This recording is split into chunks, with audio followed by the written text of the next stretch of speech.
What's up, everybody? Thank you for coming back to my kitchen and checking out what Billy B's cooking today. Today we have this beautiful ribeye steak. You see it? You see it? I know that's pretty good. Look at that beautiful fat cap on, or fat cap. Look at that beautiful cap on there. That's the most tender part of the ribeye. That's what you want. So when you go searching for ribeye and then the marbling in there, it's beautiful. I'm doing a side of asparagus, and I'll show you how to do that as well. First of all, I'm going to get this seasoned up. I just do salt, pepper, garlic. That's all you need on a beautiful steak. But you want to get it in there so the salt can draw the moisture out of the steak, and then when the moisture comes out, it dissolves the salt and then drenches the salt back into the steak. And while it goes back into the steak, it's science. I don't understand science. I just seen it somewhere.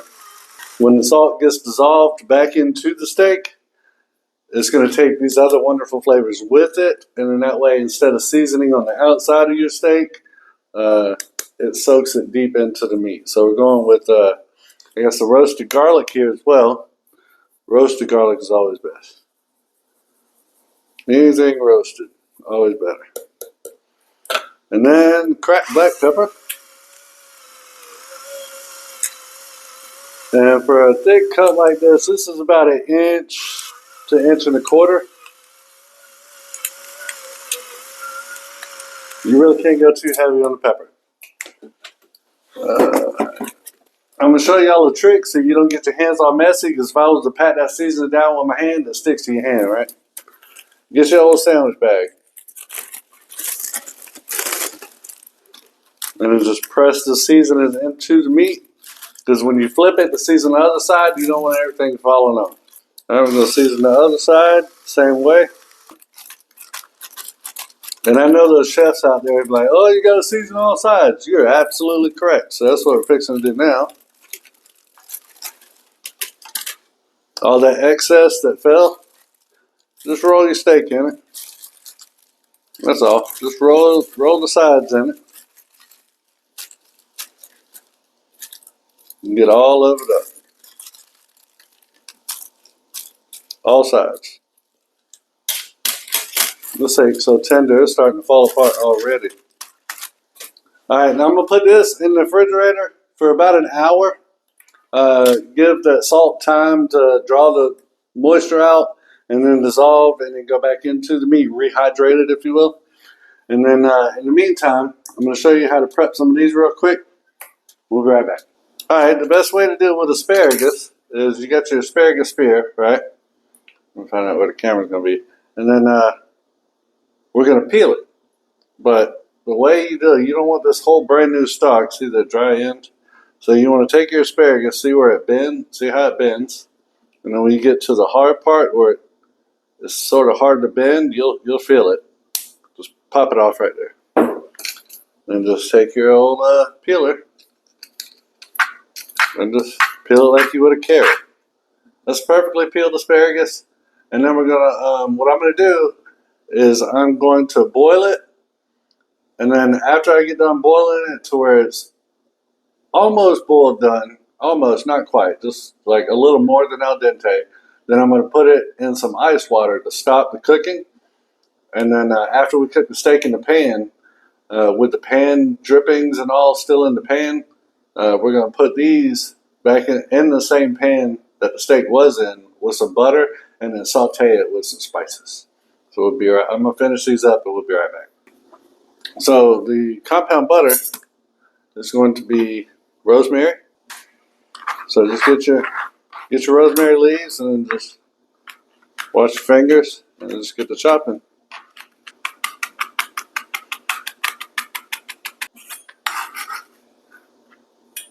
And the garlic, do 3 big cloves of, well, 2 big cloves and 1 little baby, because that's the way they came. Chop it up about as fine as you can, or decently fine, so it'll be easier to mince.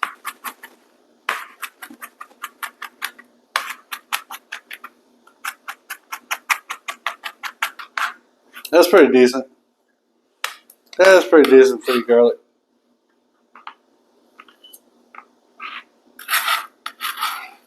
Then I love garlic. Oh my gosh. Alright, then wash your hands. You're gonna get messy as shit. We can make it even prettier. I have some flat leaf parsley that I messed up and bought because I didn't want flat leaf parsley. I wanted Italian parsley, but the guy at the counter said, no, this is all we have. So we're going to work with it. Just break your leaves off. Flat leaf parsley, that's not bad. It's part of the parsley family as well. It says you have three kinds. You have curly parsley, you have the Italian, and then you have flat leaf. I like the Italian parsley better. It's not as big to deal with. And to me, it's got a little better flavor than the Italian parsley. It's a little bland. It's not bland, but that's not what I'm used to. So, which ain't a bad thing. Different strokes and all that. But get your parsley and just kind of roll it, right? And just chop it up as well. But that's pretty good. So rough chop on that.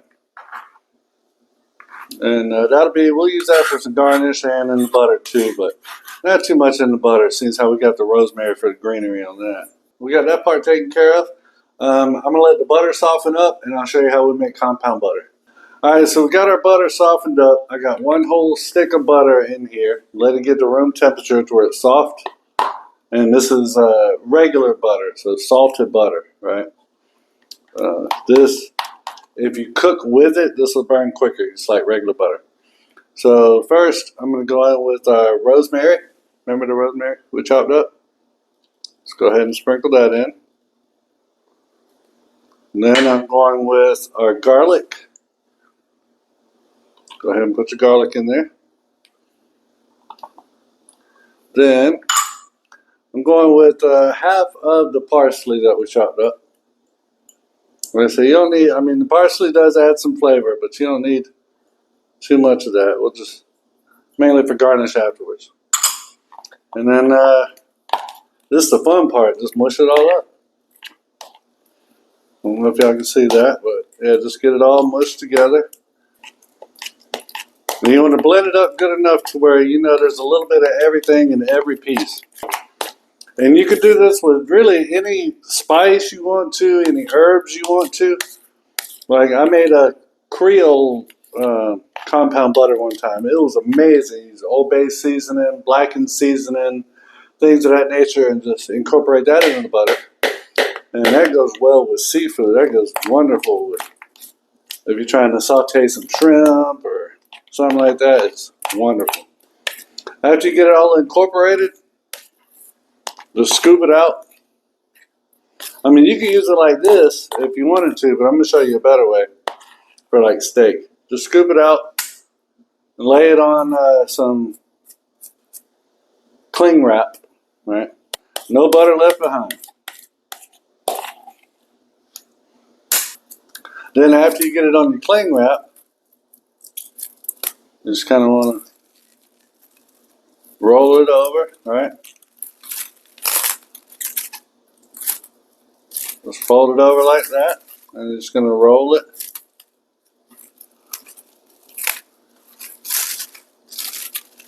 And you can kind of form it as you go. How you know, whatever shape you'd like.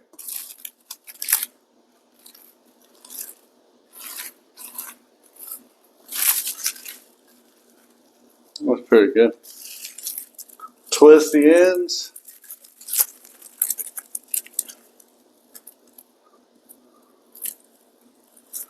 Then you got your compound butter. Now you're gonna put this in the, you can put it in the refrigerator for about a couple of hours, but I'm getting kind of hungry. It's getting late, so I'm gonna throw this in the freezer for a little bit. We'll be right back. All right, so I got my pan on medium high, and then go with a high smoke point oil. Like grapeseed oil or avocado oil is great as well. I'm using grapeseed. Gives you a generous amount. And then you want that oil to heat up until you see ripples in it. Once you see the ripples or you see a little bit of light smoke coming up with a high smoke point oil, you know it's ready. Now we're going to lay this beautiful steak in there. And look at it, it's trying to fall apart already. Alright, here comes the smoke detector. Oh, look at that beautiful sizzle. Lay that way right on there. Press it that way the steak gets a good flat contact on that surface, and that's where you're going to get your best Maillard reaction. And the Maillard reaction is a chemical reaction that gives the crust on the steak. While the steak's cooking, I just want to let y'all know the asparagus, I've already boiled it to almost al dente. It's a little tougher than al dente. And then I put it in an ice water bath, which I've taken the ice out. So this is just still cold water. And then that stopped the cooking process. So now I'm going to take it out of this water, lay it on some napkins, then dry it off. Because after the steak's done, I'm going to put this asparagus in the pan where the steaks were with the compound butter, and then we'll saute these to go along with it. Alright, so we got a good start here. Let's take it up, put it on the other side, and start forming the crust on the other side. Let me get some. Now this is unsalted butter. So this butter here, it's not going to burn like a regular salted butter would, because they don't have the milk proteins in it. You can cook with unsalted butter, and it won't burn up so quick. But I'm going to go ahead and do that.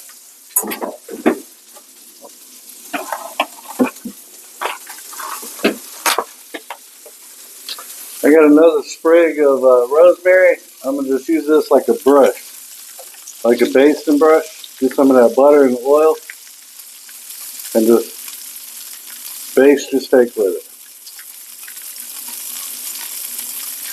Get that flavor in there.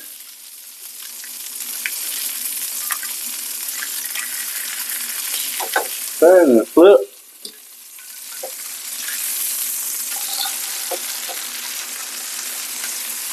And back to basting.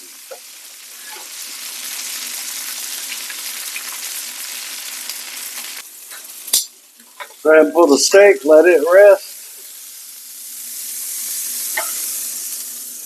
Look at that beautiful thing right there, y'all. Look at it, my gosh. Now we got a compound butter. Don't forget about that. This one got hard in the freezer. Unravel it. Go ahead and put it in your pan.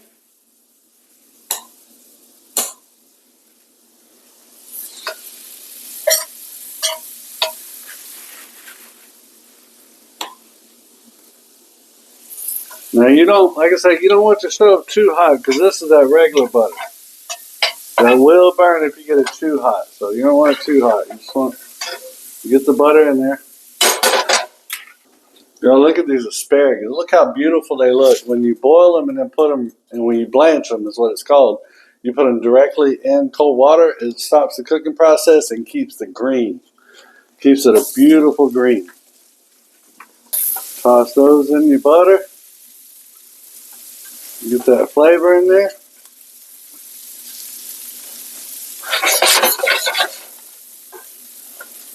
Yeah, we're going to get a little flip here maybe. Yeah. Not only that compound butter with the garlic, rosemary, and all, I'm going to go, these, I think I'm going to slap your mama with it.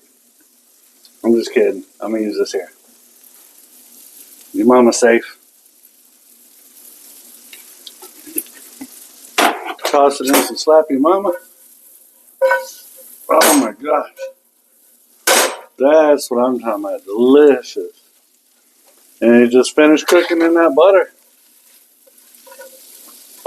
And that's all that is. While that steak's resting, we're going to get some of this compound butter.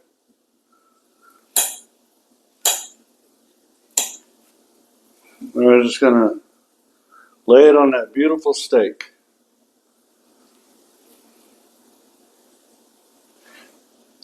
All over. I don't care.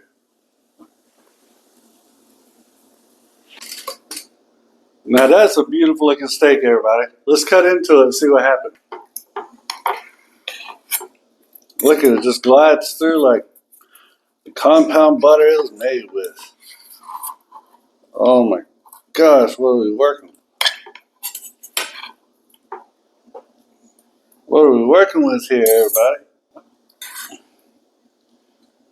Beautiful, beautiful, beautiful. And now for the taste test. I'm just going to cut this piece right here.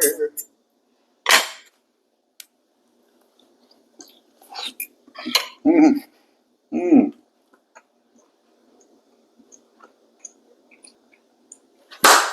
Mmm. Mmm. Mmm.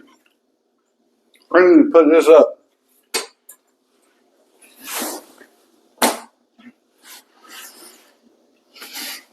Oh my gosh. Mmm. Mmm. Mmm.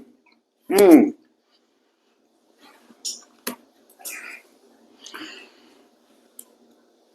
Knock this one out of the park, Babe Bruce. Oh my gosh. Oh my gosh. Now let's try this asparagus. Oh my god. Ooh, woo, woo. The butter, the garlic, the rosemary flavor.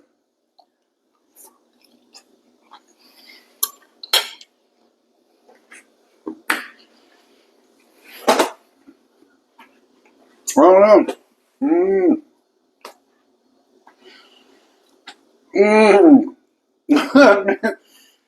I ain't still with my hands on my hips like this since I was probably 12 years old. Like, I look like I'm about to make an important decision right now. Oh my gosh. Oh man, this melts. It doesn't melt. You ever had a steak melt in your mouth?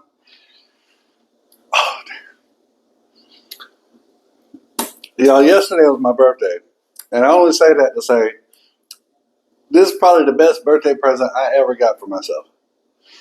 This is, oh my God. I'm going to remember this. I'm going to remember, look at the garlic from the butter. The butter's all melted in now, but it had that garlic. Look at the butter in there, and the butter on the plate, and the garlic and stuff. And I'm sorry, I'm all dangerous and shit. It's Halloween. Like, oh man. Thank y'all for coming back to my channel. I'm fixing to do something to this the police don't want to know about. Thank y'all so much for coming back to my kitchen and checking out what Billy B's cooking today. Because today, I surprised myself. Oh my God. I love y'all. I'll see you soon.